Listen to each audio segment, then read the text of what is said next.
Hello, everybody, and welcome back. It's great to see so many of you here with us right till the end of the first afternoon of innovation. I just have to say we've got one keynote left, and then we have our final session of the day, both of which I know are going to be fantastic.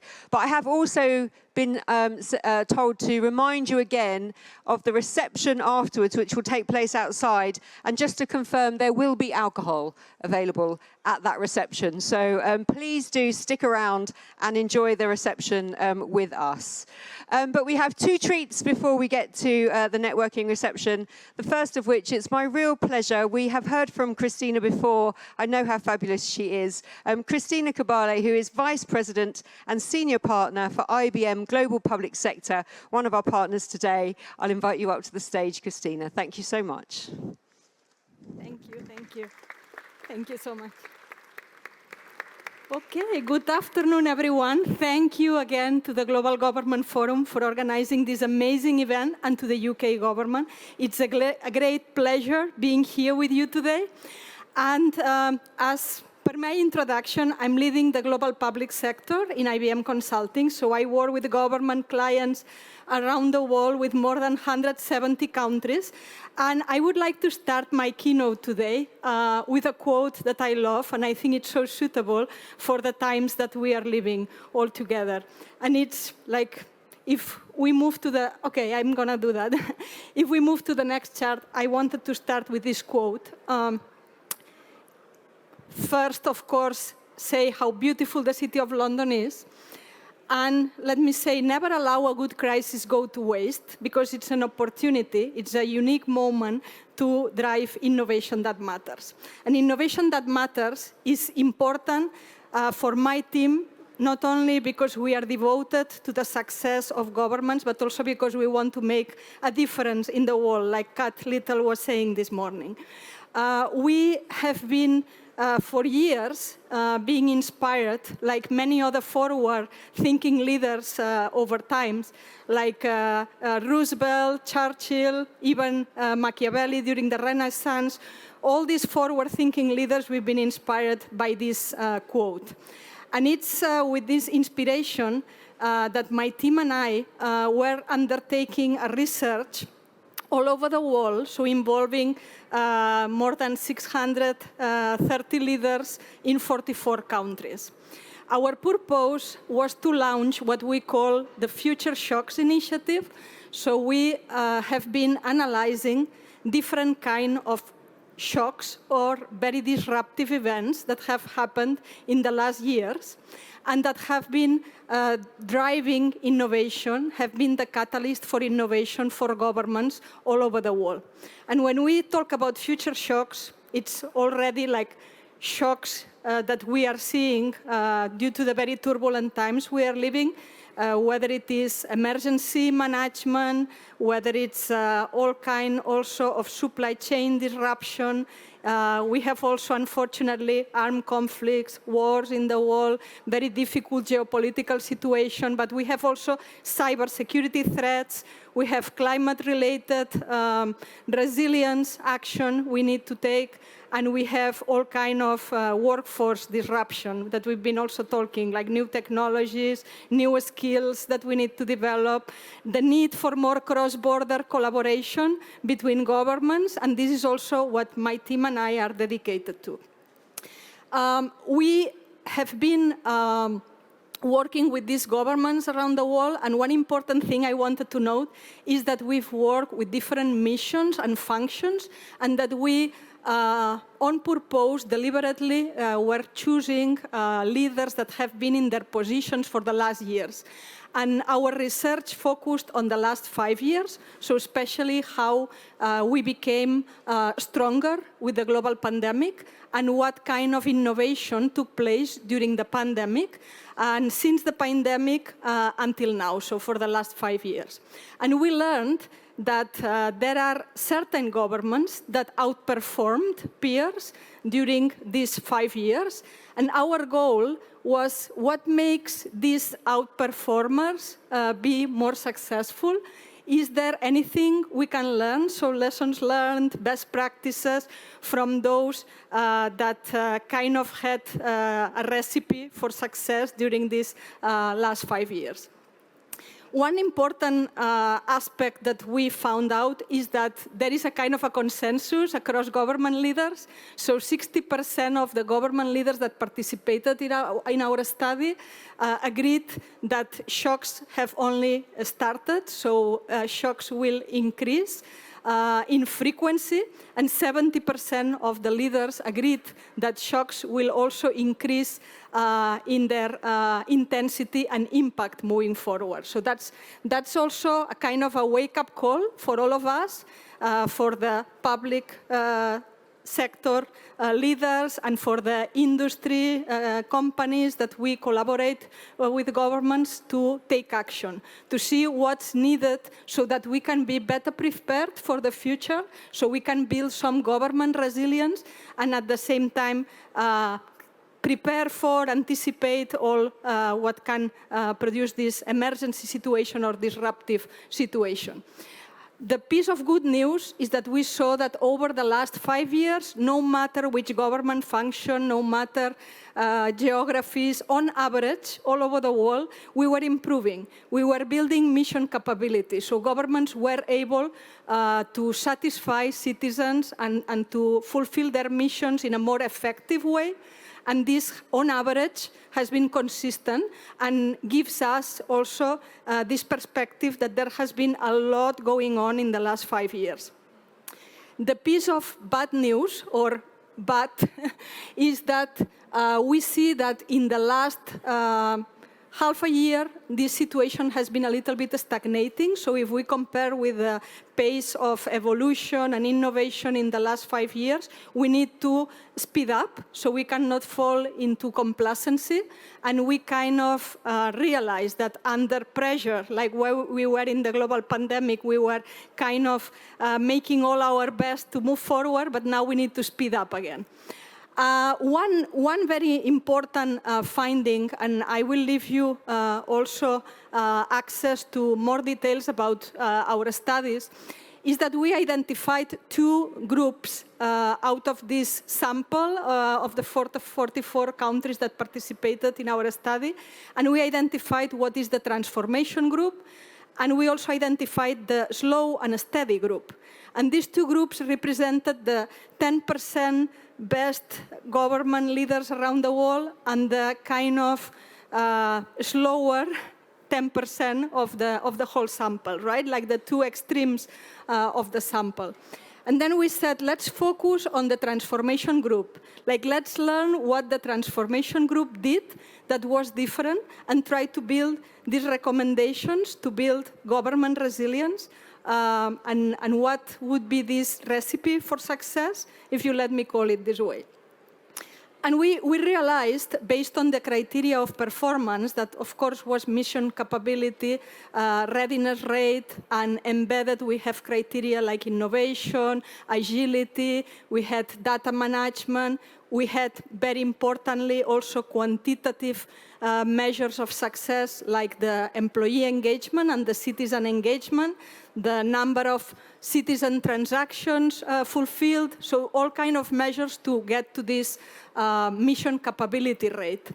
And what we learned is that the ones that were outperforming this transformation group, they had been consistently investing in technological maturity, innovation, organizational capabilities, like developing skills, and also had been prioritizing strategic investments on technology. So all this together made us also analyze, and we identified 6 transformational technologies. Among those, of course, AI, generative AI, hybrid cloud, cybersecurity, analytics. And this also helped us develop together a framework, which is what I wanted also to share with you. So we can say that the very successful group had a very clear understanding on where they were in the transformation journey.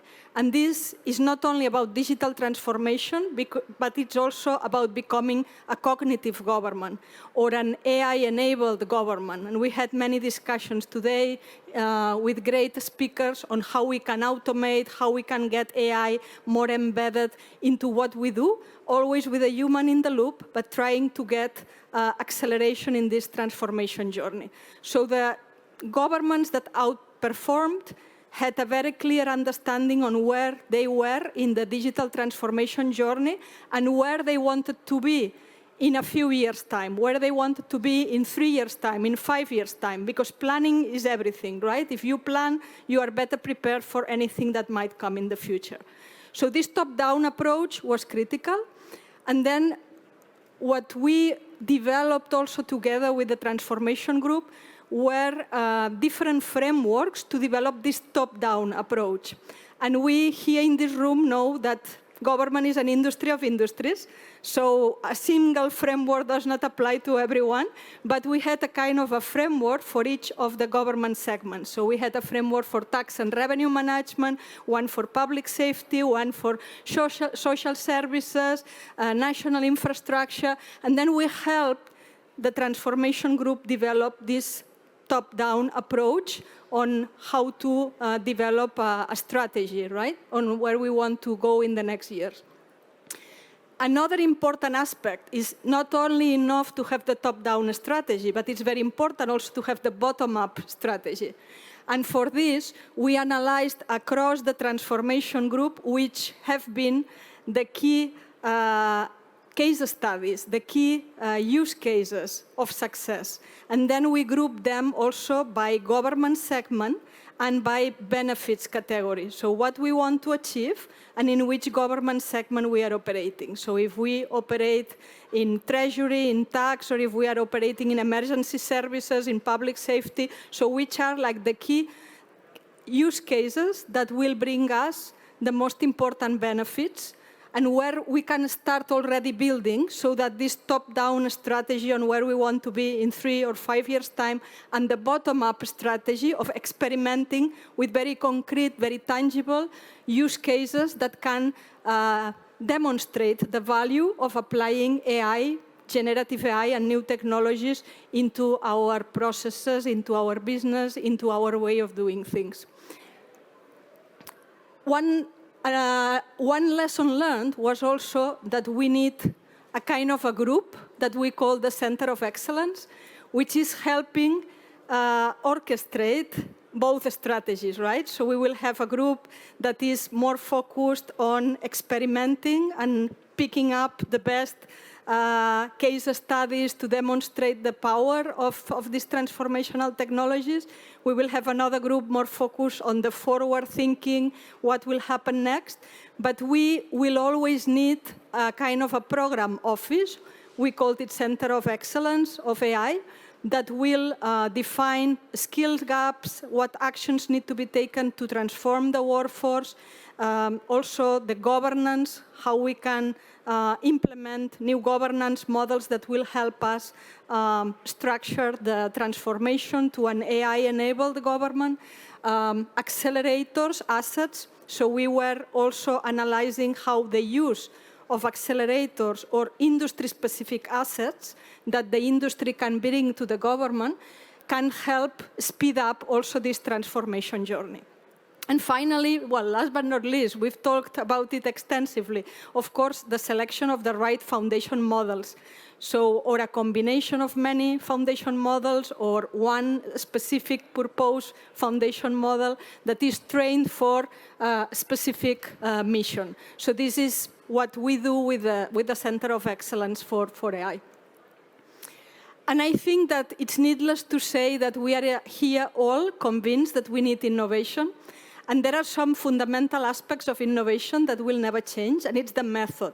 So having a funnel of ideas that we can go from many ideas and then through iterative cycles narrow down where we want to be, what is successful, what is getting the return on the investment as fast as we want. And we developed also with this transformation group, this group that outperform the other governments during the last 5 years. We have been helping them with what we call the IBM Garage methodology, IBM Garage for public sector. This is a design thinking methodology, an innovation management methodology that is specific for public sector. And this was also key, as we all know, having a method. So we talked about the top-down strategy, the bottom-up strategy, so picking up use cases that will help demonstrate these quick wins. We have the method, and of course, having a kind of governance with the Center of Excellence for AI. So all these ingredients together made a group of forward-thinking leaders, the transformation group, or the 10% that was on top in our study. And I know that this is a very quick summary, so I will, in a minute, put you the QR code so that you can download the whole study. But before closing, I would like to say there are no recipes for success, but in this study, we have a set of recommendations to build resilience. It's not a one-time study, but there's a series of studies that comprise what we call building future-ready governments. And the other thing I would like to mention is that we are all embracing this amazing opportunity that we have around the world with the new technologies, particularly here in UK. I think the government is doing an amazing good job in accelerating digital transformation, and we heard it this morning also here on this stage. We need always to keep this balance between courage and caution, right? So if we look at the transformation group of leaders or the slow and steady group, we see this mix of the ones that were very cautious and the ones that had the courage to bring new ideas to the table. And last but not least, I would say that artificial intelligence is not as artificial as we all say, but it's also human, because artificial intelligence was created by humans, and it will be what we want that it becomes. So we should all be proud of what will be the impact of this artificial intelligence. And we are here to build this future and to make sure that ourselves and the generations to come will feel proud of what this technology will bring to government in the future. So let's do it together. Thank you very much.